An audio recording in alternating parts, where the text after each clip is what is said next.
ভাবসাব তো মোটেই ভালো না। বিধবা মেয়ে, তা আবার বমি করছে।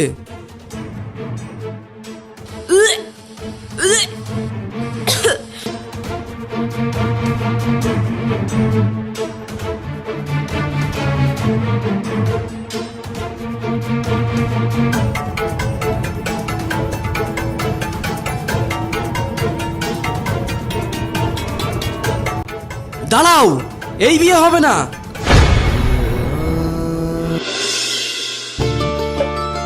জানো সুরজ, আমার না খুব ভয় করছে। ভয় করছে? কিন্তু কেন? বাড়ি থেকে আমার বিয়ের জন্য দেখাশোনা করছে। এটা তুমি কি বলছো? তাহলে এখন আমরা কি করব? আমি বলে কি, চলো আমি আর তুমি কোথাও পালিয়ে যাই, আর নিজেরা নিজেদের মতো বাঁচি। পালিয়ে যাব? না না, এটা তুমি কি বলছো? আর তাছাড়াও তোমার আব্বাই গ্রামের একজন সম্মানীয় ব্যক্তি। যদি আমরা এত বড় একটা ভুল করে বসি, তাহলে ওনার মান সম্মান বলে কিছুই থাকবে না। তাহলে কি আমাদের এই ভালোবাসা কখনোই পূর্ণতা পাবে না? পাবে তো। তাহলে শোনো, তুমি এখন বাড়ি যাও। আগামীকাল আমি আর আমার আব্বা মিলে তোমাদের বাড়ি বিয়ের প্রস্তাব নিয়ে যাব। সত্যি? কিন্তু আমার আর তোমার সম্পর্কটা আব্বা মেনে নেবে তো? তোমার আব্বা যদি অমত করে, ঠিক আমি ওনাকে মানিয়ে নেব। বেশ, তাহলে এখন আমি বাড়ি যাই। বেলা যেতে চললো, কেউ যদি দেখে ফেলে তাহলে আবার বিপরীত হয়ে যাবে। একদম ঠিক বলেছো। যাও, তুমি এখন বাড়ি চলে যাও, আর সাবধানে যেও। ঠিক আছে। সুরজ, কাল কিন্তু তোমার আব্বুকে নিয়ে আমাদের বাড়ি অবশ্যই এসো। আমি তোমার অপেক্ষায় থাকবো।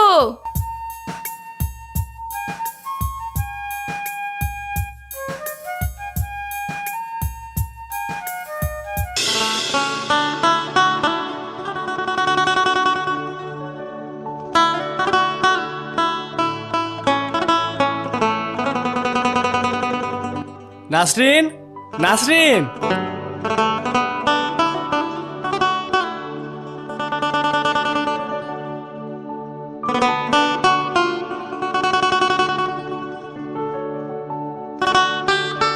তুমি কে হে বাসা?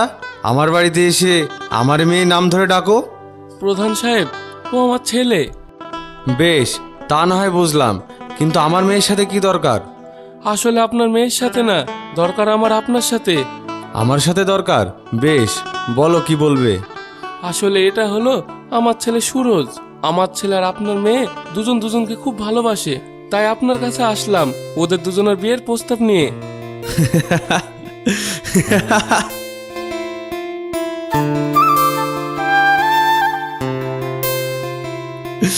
এই ভিখারি বাচ্চা, তোর এত বড় সাহস!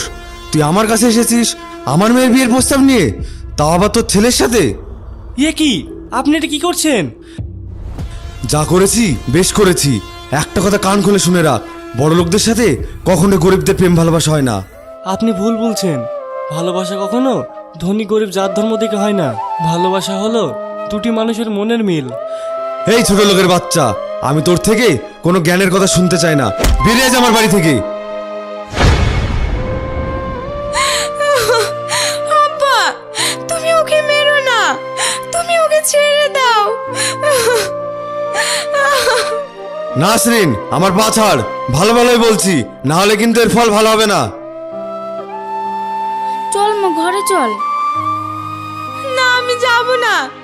মা, তুমি বলো না আব্বাকে সুরজকে ছেড়ে দিতে। আমি ওকে ভালোবাসি। কি বললি? আমি সুরজকে খুব ভালোবাসি। ভালোবাসা? একটা রাস্তার ভিখারির সাথে 2 দিন মিশে ওঠাকে তুমি ভালোবাসা বলে দাবি করছো না? বিয়াদব মেয়ে কোথাকার! আর তোকে বলছি, ছেলেকে এখান থেকে বাড়ি নিয়ে গিয়ে ভালোভাবে বোঝা। আর যদি কোনোদিন আমার মেয়ের আশেপাশে দেখি, তাহলে তোর ছেলেকে আর জানতে পাবি না।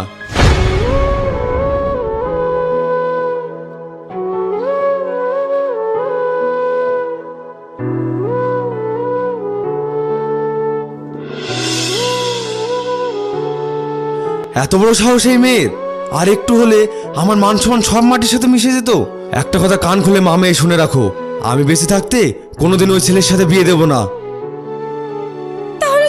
শুনে রাখো, সুরজ বেঁচে থাকতে আমিও কোনোদিন অন্য কারোর হব না। তাই নাকি? তাহলে খুব ভালো তো। ও থাকলে তুই অন্য কারোর হবি না, কিন্তু ও যখন থাকবে না তখন তো হবি। মানে? মানে এটাই যে তুই যদি ভালোই ভালোই আমার কথা না মানিস, তাহলে আমি ওকে খুন করতে বাধ্য হব। আর তুই তো ভালোই জানিস আমি রেগে গেলে কতটা নিচে নামতে পারি। না আব্বা, তুমি সুরজের কোনো ক্ষতি করো না, তুমি যা বলবে আমি তাই শুনবো। বাহ, এই তো আমার লক্ষ্মী মেয়ে। তাহলে শোনো, আগামীকালে আমি ওর বিয়ে দেবো। ছেলে আমার দেখায় আছে, আমি সমস্ত কিছু ম্যানেজ করছি। তুমি শুধু তোমার মেয়েকে আরেকটু ভালোভাবে বোঝাও।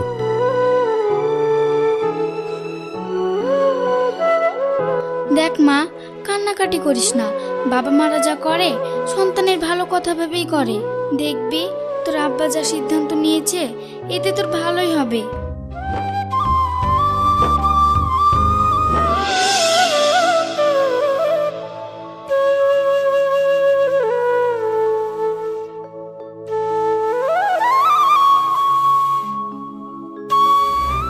সুরজ, তুই এখানে আর ওদিকে নাসরিন বিয়ে করে শ্বশুর বাড়ি চলে যাচ্ছে। এ তুই কি বলছিস সুফিয়ান? হ্যাঁ, আমি ঠিক বলছি। আমি যখন ওদের বাড়ির সামনে দিয়ে আসছিলাম তখন দেখলাম ওদের বাড়ির সামনে অনেক লোক, আর একটা বিয়ের গাড়িও দাঁড়িয়ে আছে, আর নাসরিন বউয়ের সাথে বিদায় জানাচ্ছে। না, এটা হতে পারে না।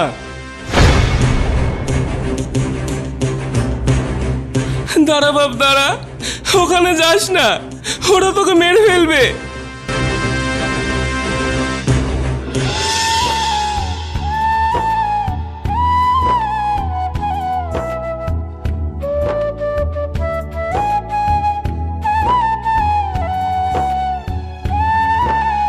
নাসরিন,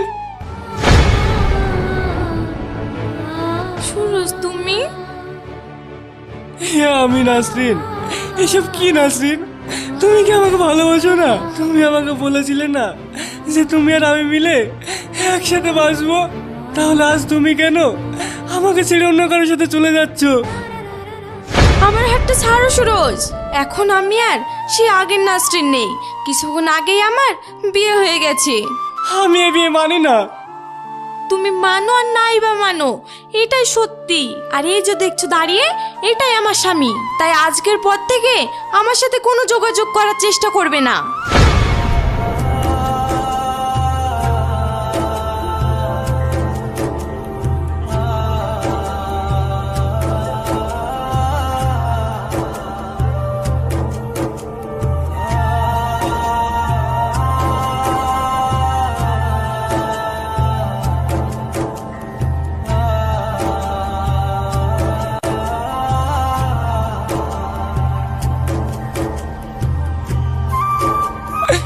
নাসরিন, নাসরিন,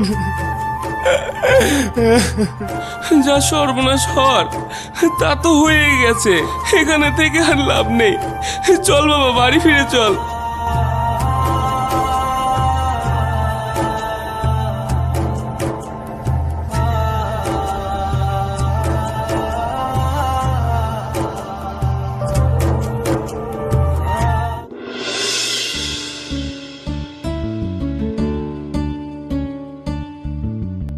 নাসরিন, একটু শুনে যাও। যাও বৌমা, আমি এই কাজ করে নিচ্ছি। তুমি বরং রাকেশ কি বলছে সেটা শুনে এসো। আচ্ছা ঠিক আছে মা।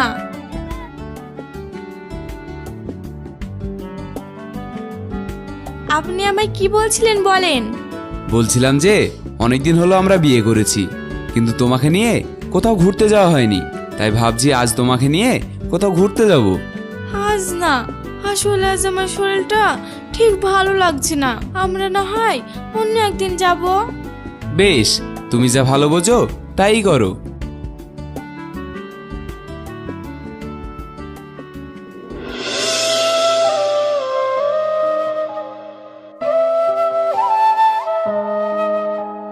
বাবা সুরজ, আর কতদিন এইভাবে নিজেকে কষ্ট দিবি বল? আজ সারাদিন কিছু খাসনি, নে এই ভাত কটা খেয়ে নে। না আব্বা, আমার খিদে নেই, তুমি বরং খাবারটা রেখে দাও। এইভাবে না খেয়ে আর কতদিন কাটাবি বল? আর তাছাড়া যা হওয়ার তা তো হয়ে গেছে, এখন আর কষ্ট পেয়ে কি হবে বল? আচ্ছা আব্বা, এই সমাজে গরিবদের ভালোবাসার কোনো দাম নেই বলো? কেন রে বাবা, তুই এই কথা বলছিস কেন? আজ আমরা গরিব বলেই তো নাসরিন আব্বা বাড়ি থেকে অপমান করে তাড়িয়ে দিল, আমাদের ভালোবাসার দাম দিল না। আজ আমরাও যদি ওই রাকেশের মতো বড়লোক হতাম তাহলে নিশ্চয়ই আজ আমাদের দুজনের ভালোবাসাটা পূর্ণতা পেত। হ্যাঁ রে বাবা, কথাটা তুই ভুল বলিসনি। এক হিসাবে সত্যি এই সমাজে গরিবদের কোনো দাম নেই। তাহলে কি গরিব হয়ে জন্মানো পাপ?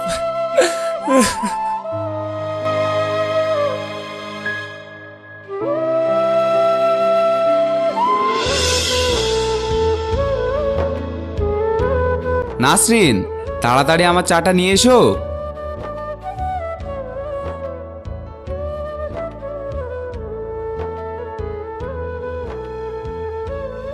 আহ, কি স্বাদ! সত্যি নাসরিন, তোমার হাতের চায়ের স্বাদই আলাদা। তাই নাকি? শুনেও ভালো লাগলো। নাসরিন, হে কি, আপনি আমার ছটফট করছেন কেন? আপনার কি হলো?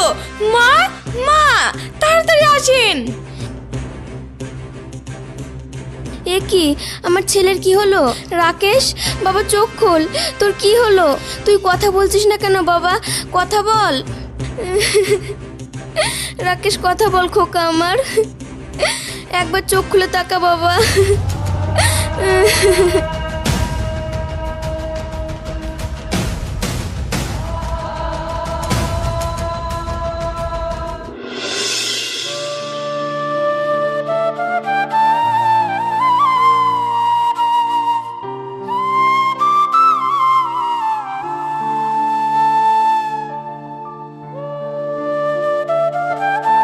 মা নাসরিন, তোর চেহারার কি অবস্থা?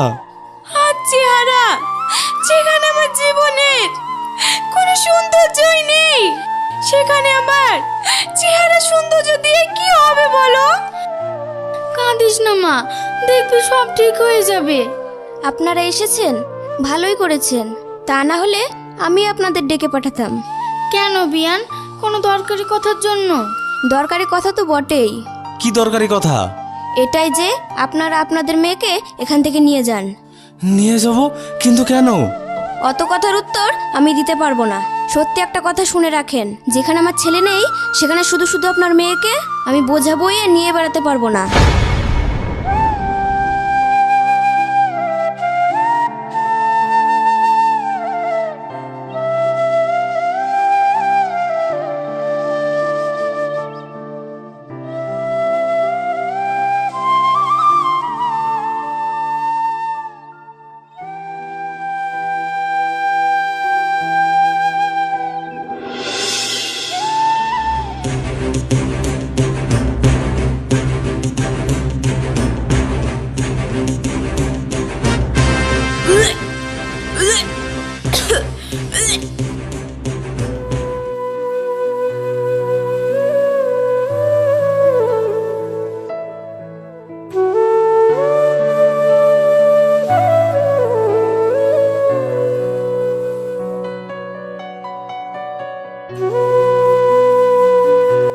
এইসব কি হচ্ছে মা? প্রথমত তোর স্বামীটা মারা গেল, তারপর আবার তুই অন্তঃসত্ত্বা। এইসব কিছু যদি গ্রামের মানুষ জানতে পারে তাহলে তুই লজ্জায় মুখ দেখাবে কি করে মা? লজ্জা? এতে লজ্জার কি আছে আব্বা? আমার গর্বে তো অন্য কারণ না, আমার স্বামীরই সন্তান। সেটা না হয় বুঝলাম, কিন্তু মা একবার ভেবে দেখ, যে এই পৃথিবীতে আসতে চলেছে সে কার পরিচয়ে বড় হবে। তাহলে কি আমার এই সন্তানকে পৃথিবীতে আনার কোনো উপায় নেই? একটা উপায় আছে। কি উপায়? বিয়ে। এই সমস্ত কথা পাসকানো হওয়ার আগে একটা ভালো ছেলে দেখে নাসরিন আবার বিয়ে দিয়ে দেওয়াটাই ভালো। এটা তুমি কি বলছো আব্বা? আর তাছাড়াও একবার বিয়ে করে আমার কপাল পুড়েছে, আমি আর বারবার কপাল পোড়াতে চাই না। তুই আর অমত করিস না মা, রাজি হয়ে যা। না হলে এরপরে এই কথার লোক সমাজ ছড়িয়ে গেলে সবাই তোকে ছিছি করবে। তোর সাথে বাড়ির, আমার, এমনকি তোর গর্ভে যে আছে তারও সর্বনাশ হয়ে যাবে। তুই একবার মন থেকে বল যে তুই রাজি। হ্যাঁ, আমার আবার মন যার মন শুরুতেই ভেঙে যায় তার আবার মন বলে কিছু থাকে নাকি? একবার না হয় তোমার সম্মানের কথা ভেবে রাজি হয়েছিলাম, আর এবার না হয় আমার গর্বে যে আছে তার কথা ভেবে রাজি হলাম। তোমাদের যা খুশি তাই করো।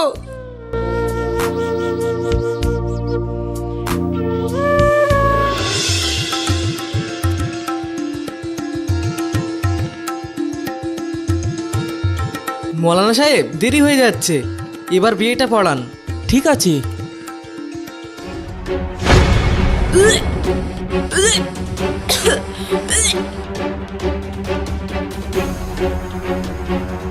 ভাবসাব তো মোটেই ভালো না, বিধবা মেয়ে তা আবার বমি করছে।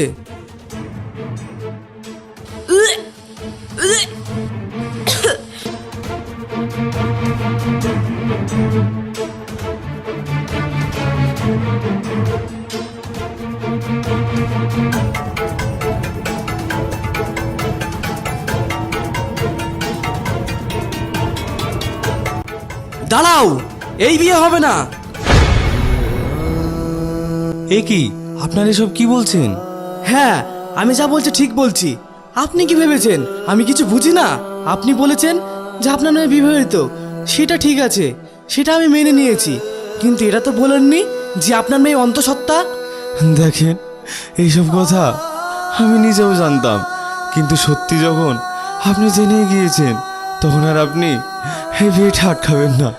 তা না হলে যে আমার মেয়ের খুব বড় সর্বনাশ হয়ে যাবে। আপনি এই বিয়েটা দেন, তার বিনিময়ে আমি আমার সমস্ত সম্পত্তি, বাড়ি ঘর আপনার ছেলের নামে দিয়ে দেব। হাত জোড় করে বলছি।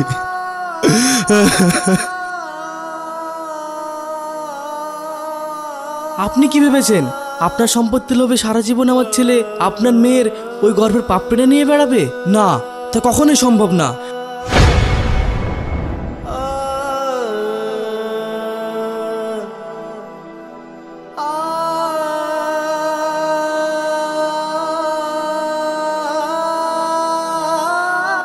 তুই চিন্তা করিস না মা, আমি সব কিছু ঠিক করে দেবো।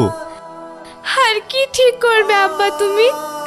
আর কোনো কিছুই ঠিক করার মতো নেই।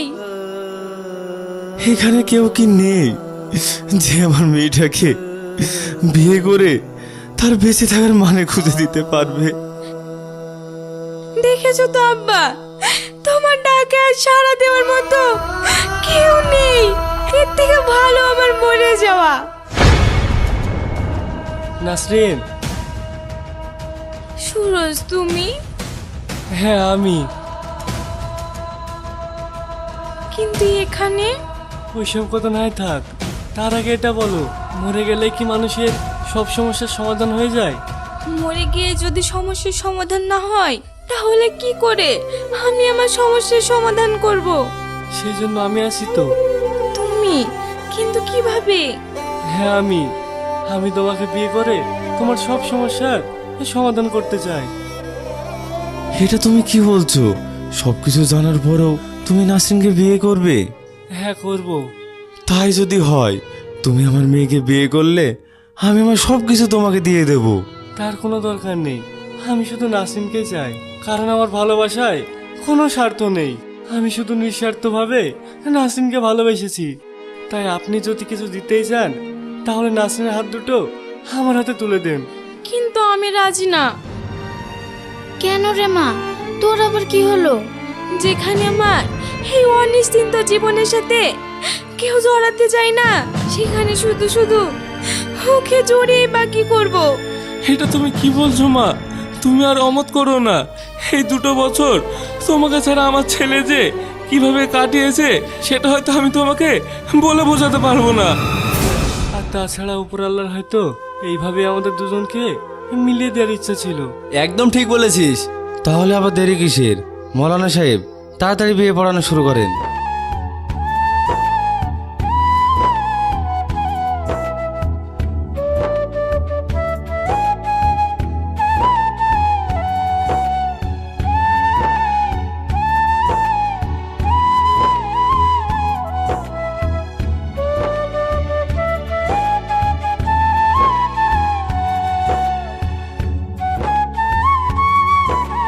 নাজিরপুর নিবাসী মুকলেসের একমাত্র কন্যা নার্সিন খাতুনের সাথে সোহেল শেখের একমাত্র ছেলে সুরজ শেখের নগদ 15,101 টাকা বিনিময়ে বিবাহ পড়ানো হলো।